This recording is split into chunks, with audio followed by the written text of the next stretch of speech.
Kakauwi ko lang from China and there's a lot of things na gusto ko ikwento sa inyo. But before that, there are some things na kailangan nyong bilhin before you travel. One is the XeSIM X2 Pro and two is the Cuktech 15 Air. Travel essential tong dalawa and you definitely need them for your travel. Kwento ko sa inyo kung bakit right after this quick intro. Now, normally pag nag-travel tayo, one of the most important thing is yung data, yung roaming na data natin. You cannot go out there and pumunta ka sa ibang bansa, bibili ka pa ng SIM card, kakabit mo sa phone mo, nakakalimutan mo pa yung SIM ejector tool mo, tapos na. You will spend 30 minutes to 1 hour, makipag-communicate ka pa, hindi ka pa marunong, may language barrier pa.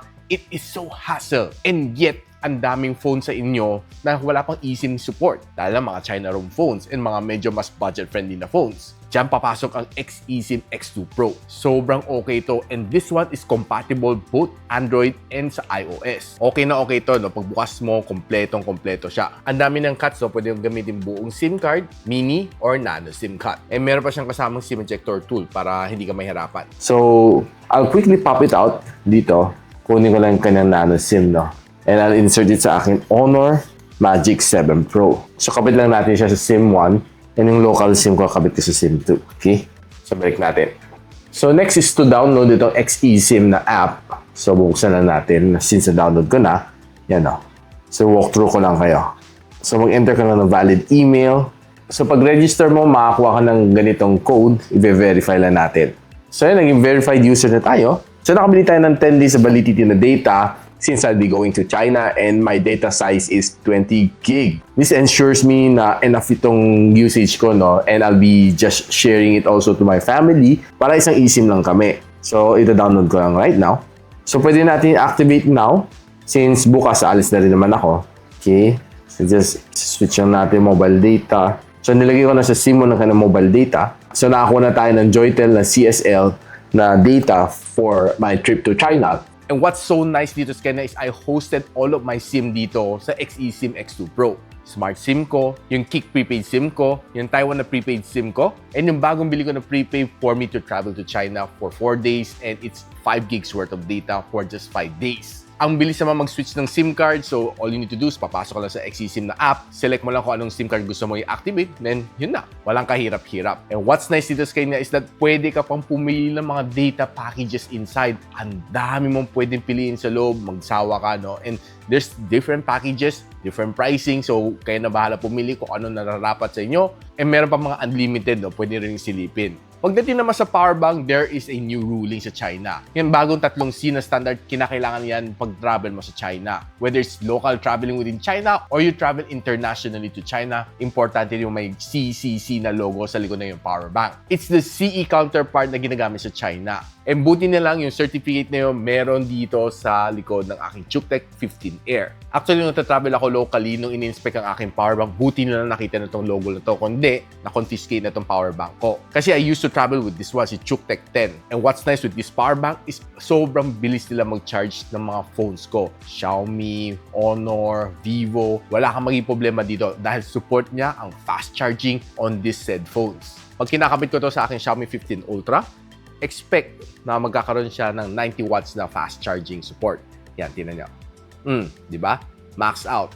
Kaya wala akong problema, ang bilis niya mag-charge ng phone ko. When I travel, wala nang waiting time halos. So, when I travel, kakabit ko lang to. Matutulog ako habang nasa loob ng train for 30 minutes. Pagising ko, puno na ang aking smartphone. Ganon ka-okay si Cuktech. And it's quite lightweight din. And 15K milliampere hours na din pala to, by the way. Na pagdating ko naman sa airport here in the Philippines sa NAIA Terminal 1, bago pumunta ng China, I was able to prepare myself. Nakabili na ako ng package dito. Niscan ko yung QR code and I was able to insert it inside this XeSIM X2 Pro. Sobrang dali lang niya gamitin and it's just like walk in the park. And mind you, aking Xiaomi 15 Ultra is a China ROM phone, so therefore walang eSIM support tong phone ko. And best of all, this one can host unlimited eSIM inside this one. And tinry ko naman sa iPhone 16 Pro Max ng misis ko and it's also working. Now, nung once landed ako in China, nung check ko aking signal, immediately nagkaroon siya ng signal. Wala ka akong naging problema sa kanya. It was really seamless ang aking travel. Sinet ko sa roaming and I was able to receive data. Lahat ng messages ko sabay-sabay pumasok. Sobra ako na-imbakan ng mga messages while I was flying for 4 hours. from Manila to Shanghai. And it was really mind-boggling kasi lahat napasukan na ng messages ko. And by the way, gumamit ako ng VPN, Surfshark ang gamit ko. And while I was traveling papunta sa province, syempre kailangan ko i-tether din sa kasama ko dahil wala siya biniling data. Buti na lang, kasama ko si Cuktech. So, ang ginagawa ko, nakakabit sa aking phone para makapag-tether na maayos. Hindi naman uminit yung power bank nito. Honestly, I love si Cuktech kasi sobrang okay, sobrang fast charge ang binibigay niya sa mga phones ko, be it Xiaomi, Vivo, and si Honor. Perfect si Cuktech whenever I travel. Like I told you, ito ang madalas kong gamit, but sad to say, wala tong CCC, so ito ang ginamit ko. And luckily, ito dinala ko. Dahil nandun ako sa train terminal na papuntang province, in-inspect itong power bank ko. Kasi nung dumaan sa X-ray, sabi, check ko ang power bank mo. Nilabas ko, pinakita ko. Tiningnan niya. Ang unang hinanap na is yung certificate dito sa likod, yung CCC certificate. Buti na lang, meron to. Kung hindi, pinaiwan na to sa akin, no? Hindi nakapag-travel na to together with me. Kaya if you're traveling to China, remember to buy something like this one kay Cuktech to have a CCC certificate. And what's nice dito sa Keda is you can charge both your devices, isang A port at dalawang C port. Itong blue na ito para sa fast charging. Just to remember. And while I was traveling sa train, wala ako naging problema sa signal. I was able to speed test and nakakuha naman ako ng decent speed while I was traveling. There are times na nag-4G siya, most of the time naka-5G siya. Watching videos, checking my social media is okay. Wala akong naging problema. And what's nice sa China is that kahit nasa subway ka, full bar pa rin ay yung signal. Which is, of course, something na hindi mo makita here in the Philippines. Pumunta ka lang ng kunti ng probinsya, wala ka ng signal. And I did a lot of activities in China. Pumunta ako sa mga kailangan ko puntahan, no? Mag-visit ng mga plant. Kasi basically, this is a business trip, hindi to leisure trip, no? So I was hopping from province to province. And most of the time, I spend it sa travel. So, medyo stressful. Buti na lang magandang data packages sa bili ko dito sa XeSIM. Kaya I was able to keep myself entertained while on the trip. And of course, yung travel entails, right, mga 3, 4, 5 hours on the train. So, importante na you have something like this, a power bank. Like I told you, sobrang importante itong dalawang device na ito, di ba? And hindi ko pala sinabi sa inyo, this one supports up to 100 watts of fast charging. Perfect na perfect lalo sa mga flagship phones.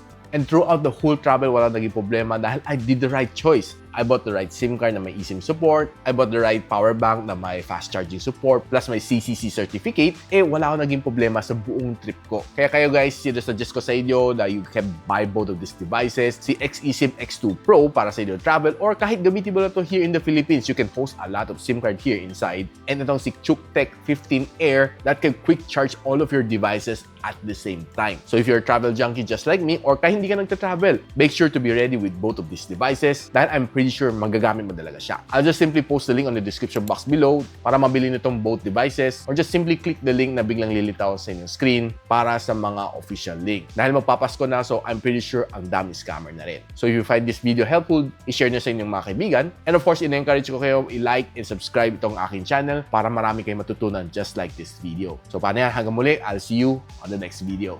Peace out. And so, ako para si Richmond and you're watching Gadget Sidekick.